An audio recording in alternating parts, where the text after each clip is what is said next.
Já estamos de volta com o Gazeta Entrevista para a nossa primeira entrevista do programa de hoje e o tema é política. Daqui a pouco eu vou conversar com o senador Gladson Cameli, do Partido Progressista.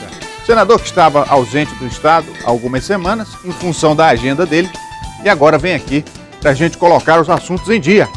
Mas antes, deixa eu dar aqui esse recado. Olha só, a Recofarma e o Barriga Verde prepararam uma super novidade, é a promoção do carrão. Nas compras a partir de R$ 30 na Recofarma ou no Barriga Verde, você ganha um cupom para concorrer a esse carrão que aparece aí na sua tela. É uma Sportage novinha esperando por você em toda a rede Recofarma e no Barriga Verde. Só não vale para as compras de medicamentos na Recofarma em respeito à legislação. Os demais itens todos você compra e concorre no Barriga Verde também, toda a linha de produtos. Então aproveite, boas compras e boa sorte. Chamar para cá o senador Gladson Cameli. Boa noite, senador. Boa noite, Rogério. Tudo bem? Bem, obrigado por mais uma vez essa oportunidade. Prazer é nosso recebê-lo, seja bem-vindo. Obrigado. E o senador, como eu falei, estava ausente do Estado já há algumas semanas em função da agenda dele. Teve viagem ao exterior, em uma missão do Senado. Tem também a agenda política, que é muito cheia lá em Brasília. Mas o tema do momento, senador, é a situação do Brasil, a crise, a reforma política que está em andamento na Câmara, em breve deve chegar no Senado também. Como é que o senhor está acompanhando? O que é que o senhor está achando de tudo isso? E a grande pergunta, como colocar o Brasil nos trilhos novamente? Boa noite, né, Rogério? Boa mais noite. uma vez, obrigado por esta oportunidade de estar aqui no Gazeta Entrevista. Realmente, o Brasil hoje está vivendo um momento muito delicado. Estamos tendo uma crise política e uma crise econômica. E o Congresso Nacional está tendo a oportunidade de pensar e preparar o Brasil para os próximos anos, com uma reforma política, reforma tributária, redução da maioridade penal, que é um assunto bastante debatido no Congresso Nacional para 16 anos. Enfim, eu estive realmente no Japão, o encontro de jovens parlamentares do mundo para discutir os temas mais importantes que envolvem a juventude no mundo. Eu fui representando o Senado Federal. Foi parlamentares do mundo inteiro para esse grande encontro que aconteceu em Tóquio, no Japão. E o grande tema debatido, que foi a violência contra os jovens, tá? E a educação. A educação, tanto que o Japão é um país que tem referência no tema educação, um dos temas. Então hoje o Congresso Nacional está tendo realmente essa grande oportunidade, tá? E a classe política, de começar a discutir e preparar o Brasil para os próximos anos e atender os anseios da população brasileira. Pelo que o senhor está acompanhando, que já foi aprovado na Câmara, que vai ser votado no Senado, o que permanece e o que muda? Já foi aprovado o fim da reeleição para cargos no Executivo, já foi aprovado que os mandatos tenham duração de 5 anos, só que tudo isso ainda precisa ser votado no Senado e às vezes o presidente da casa tem opinião diferente.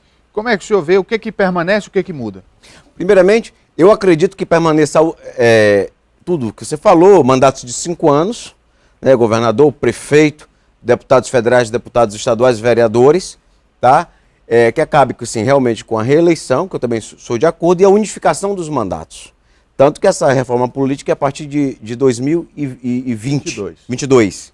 Tá? Estava vendo agora há pouco na Globo News, tá? Que o único debate que está tendo é que o próprio presidente do Senado já se manifestou que no Senado, tá, o mandato de senador não pode diminuir para baixo de 8 anos. Ou é de 8 anos, no mínimo 8 anos. Então qual é a minha convicção e minha concepção sobre esse assunto? Tá? A única interrogação vai ser essa. Quantos anos vai permanecer o mandato de senador da República? Esse vai ser esse grande debate. Mas que a reforma política, Rogério, eu não tenho dúvida que ela saia. Os mandatos de 4 anos já passaram para 5 na Câmara. Isso é uma forma também de convencer os deputados a votarem a reforma política, aumentando os mandatos. No caso, para senador, a alternativa seria aumentar para 10 anos. Isso. Ou aumentar para 10 anos, que para bater a matemática tem que aumentar para 10 anos. Então, se entrar nesse consenso, eu acredito que aí não tenha mais dúvida. O debate só vai ser quantos anos vai ser o mandato de senador da República. Se você me perguntar qual é a sua opinião, a minha opinião é que entre num consenso e que essa reforma política saia, porque é um anseio da população brasileira. Nós não aguentamos mais eleições de 2 em 2 anos e não aguentamos mais a famosa palavra reeleição. Temos aí vários exemplos de governos que deram certo, de governos que deram errado, mas o anseio da população é realmente que acabe, que aconteça essas reformas. Chegando no Senado, que vai ter esse questionamento de quantos anos será o do senador da República. Porque o atual presidente, Renan Calheiros, já se manifestou, através da imprensa nacional, que é contra a diminuição do tempo de mandato de senador da República. No meio disso tudo, teve aí a proposta de instalação da CPI do BNDES, que, caso aconteça, pode agravar ainda mais a crise política. Foi noticiado aqui no Acre de que o senhor teria retirado sua assinatura do pedido de CPI do BNDES. Logo em seguida, o veículo que publicou essa informação corrigiu, dizendo que o senhor mantém a sua assinatura. Houve esse recuo? Não aconteceu? Rogério, o que é que está acontecendo no nosso país e no nosso estado? De todas as formas, estão querendo criar fatos políticos. E não adianta que eu não vou entrar nessa, de antecipar qualquer eleição. Estou logo te dizendo esse assunto, dando esse recado bem, eu não vou, porque eu tenho uma grande prioridade, uma grande preocupação, que é atender os anseios da população do Acre e do país que represento, do meu estado e do país. Tá? Que é realmente, como eu acabei de falar, o Brasil está tendo o Congresso Nacional está tendo a grande oportunidade de preparar o Brasil para os próximos anos. Eu mantive minha assinatura. Por que eu vou retirar a minha assinatura que a população está me cobrando? A população nacional quer saber o que está acontecendo com o BNDES. Eu passei a campanha toda falando o absurdo que era, tá? O BNDES financiar Porto em Cuba. Sempre passei a campanha. Por que eu não vou querer uma investigação? Já entrando nesse assunto mais de política, senador, muita gente aqui, seus críticos, lhe acusam de veladamente ter um acordo com o PT, de fazer oposição aqui e lá em Brasília ser aliado. Rogério, quem realmente fala essas situações, eu respeito a opinião de cada pessoa. O que importa são os meus atos e o que é que eu tenho feito. Passamos uma campanha que todos os acreanos acompanharam. Tá? O meu eleitor é o eleitor contra Dilma, é contra o governo do PT. E por que eu vou? Tendo quase 60% dos votos válidos da última eleição, eu vou me aliar ao PT em Brasília. Já oficializei o meu partido, o Partido Progressista, para não deixar sombra de dúvida sobre esse assunto, que eu sou um senador da República independente. Eu irei votar a favor das minhas convicções políticas, o que for bom para o Estado do Acre e para o Brasil. E eu faço questão de repetir isso. Eu irei votar a favor daquilo que for bom para o nosso Estado e para o nosso país. Rogério, mas qual é o mais importante que as pessoas não estão levando a sério? Nós estamos vivendo uma crise econômica, institucional e financeira, política, pior do que a época da crise do governo Collor. Nós estamos passando por uma grande crise. E quem vai pagar o preço por tudo isso é você que está nos assistindo. Na verdade, as consequências maiores podem ainda estar por vir, né? Com toda certeza, sem sombra de dúvidas. Estou finalizando o primeiro semestre do meu mandato de senador, fizemos uma avaliação técnica do nosso mandato, reuni toda a nossa equipe para ver quais foram as nossas falhas, o que é que nós podemos corrigir no segundo semestre. Porque qual é a minha grande preocupação hoje? Fora a crise que nós estamos vivendo econômica no nosso país, é realmente responder à altura o desempenho do nosso mandato de senador da República. E isso eu vou fazer. Aproveitando, senador, a gente viu aí uma notícia recente da possibilidade de construção de uma ferrovia aqui no Brasil, uma parceria da China com o Peru, com o Brasil, que seria uma alternativa aqui para a região também para incentivar o desenvolvimento. Tem essas, tem outras propostas. Como é que o senhor vê a nossa região, o estado do Acre, para sobreviver, para incrementar sua economia diante dessa crise, desse cenário negativo? É uma grande oportunidade para o nosso estado.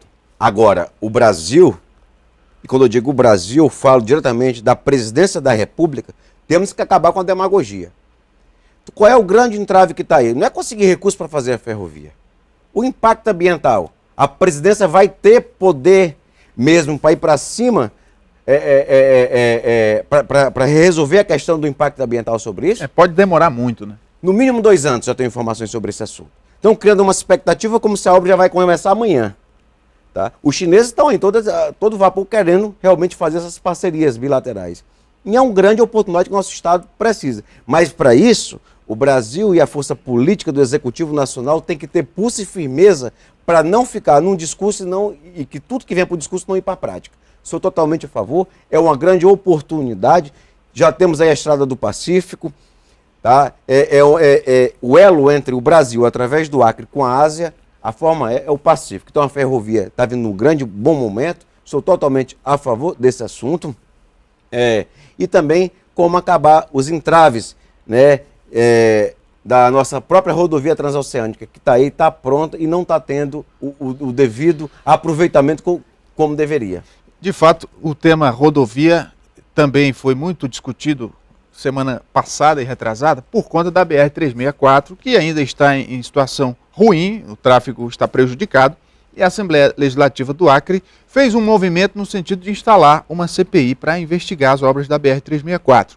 E aí, no meio da discussão, a oposição que propôs a CPI não conseguiu o número suficiente de assinaturas. E muito se especulou a respeito do seu nome, do nome do deputado Nicolau Júnior, que foi um dos que não assinou a favor da CPI, de que essa CPI poderia lhe prejudicar porque atingiria seus parentes, empresários que participaram da construção da rodovia. Sobre esse assunto, qual é a sua posição? Primeiramente, eu não tenho nenhum motivo e nem preocupação de que saia a CPI da BR-364 por questão de atingir a minha família. Até porque as obras que a minha família fez, tanto o Orley enquanto governador, enquanto o Orley e Messias Camilo, meu saudoso tio, como empresário de suas empresas, o DENIT recebeu esses trechos. Então não tem nada que temer. Quem tem que estar preocupado aí é as outras construtoras que não terminaram, é o próprio governo do Estado, que tem que estar preocupado, que fez a maior movimentação sobre esse assunto. Então isso para mim, eu sou muito tranquilo sobre esse assunto. A minha preocupação, sabe, que eu tenho hoje, como cruzeirense, tá, é de que o DENIT vai imediatamente fazer a recuperação dela. Porque a BR-364, do jeito que está, não aguenta mais o inverno. E se não tiver um serviço de recuperação agora, imediatamente, nesse mês, nesse verão que nós estamos, hoje, a BR, ano que vem, ela fica intrafegável. Então, essas situações, Rogério, é muito fácil acusar, é muito fácil querer fazer politicagem. Medo de CPI eu não quero. Quero que faça a CPI da 364, quero que faça a CPI da saúde, quero que faça a CPI das ruas do povo, quero que faça a CPI, quero que a população realmente venha investigar tudo que a população tem dúvida. Sou totalmente a favor. O deputado Nicolau Júnior tem todo o direito de assinar ou de não assinar. Eu respeito a opinião de cada um. Agora, não usem o meu nome para querer fazer politicagem. Tá? O que for para vir beneficiar o nosso Estado e que venha atender os anseios da população do Acre, eu estou à disposição para apoiar.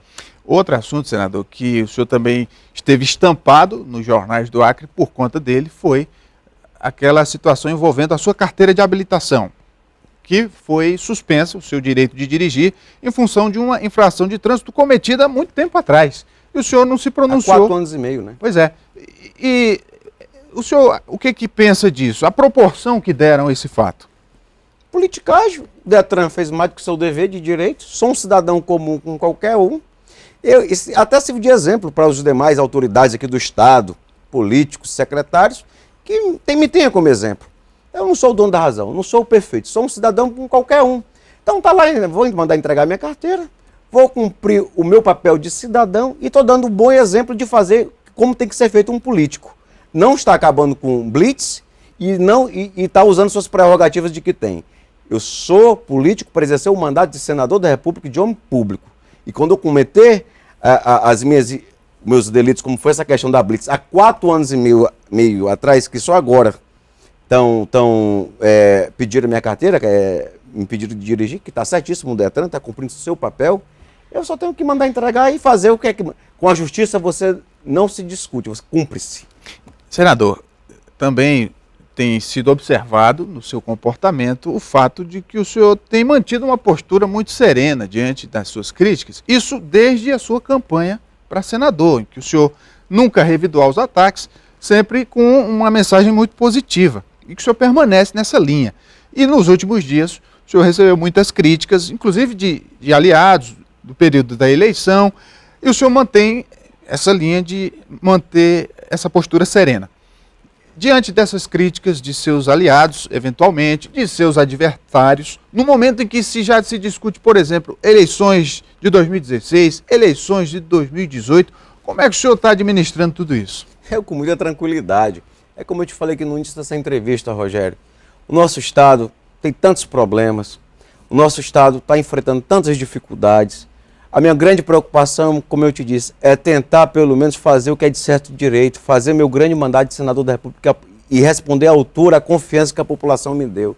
As críticas, desde o dia que eu sonhei em ser candidato a senador da República, que eu ando apanhando.